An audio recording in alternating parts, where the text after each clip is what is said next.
It was because after World War II, there were all these jobs there. All the auto factories are actually in the city of Detroit. So people, and during World War II, they were making the millet. Yeah. They took the whole plant, mile-long plant. But there were jobs, man. So people came from all over the country, actually from all over the world, to fill those jobs. Really? Wow. And they brought their cultures with them. So you had this incredible rainbow of flavors to choose from. And yes, there was racism, and yes, there was red lighting, but you still got to absorb all the cultures. And compared to today, people really got along relatively. Yeah.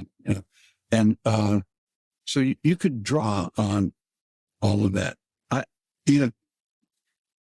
There's also something about a city that's a one industry city, like Detroit.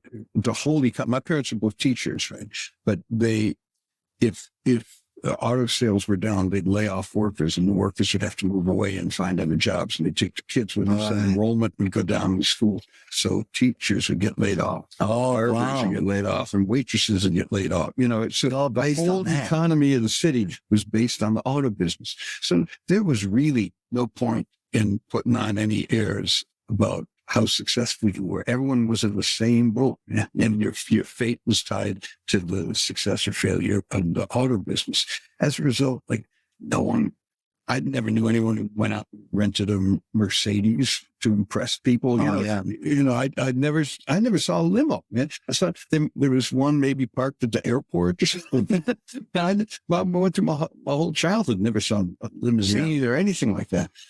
And when everyone's in the same boat, and there's no point in putting on any airs, you get a very honest culture, really honest. There's no reason to bullshit anybody, because no one's going to believe you anyway. You all run together. So the music reflects that.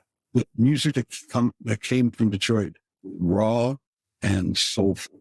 John Lee Hooker, to me, is the epitome of what Detroit music is all about. But you can hear that in Mitch Ryder. You can hear that in all the Fortune records that were made there. You can hear that. You can hear that in the Motown records. You compare the sound of them and the feel of them to the New York R&B records. They feel honest and real. The MC5, Stooges. Not to mention all the great jazz that came out of Detroit. Everyone from Yusuf Lateef and Joe Henderson, Donald Byrd and Ron Carter, Paul Chambers and Elvin Jones. Wow. They were all out of Detroit? Oh, man. That was one of the things I discovered when I first got to Blue Note, was that, it's a really inordinate number of Detroit musicians. There's not, the number two city doesn't, I think, is Newark or something. They didn't even come close to come all the people. Look at, just the names I mentioned. It's like, what? Out of one little place? Yeah. So I think it's because the culture was rich. And also if you're in the middle of the country, you're like separated from trend and fashion. So you're not the game operator where people sit around the table and you whisper something, and by the time it gets around to the 10th person, it's turned into something completely different. That's what musically was happening in Detroit. All the fashionable music was coming from the coast. By the time it got to Detroit, it changed 2 or 3 times. So like Motown, one way of looking at it is that they were primarily jazz musicians, not R&B musicians, who listened to the New York records and got it a little bit wrong.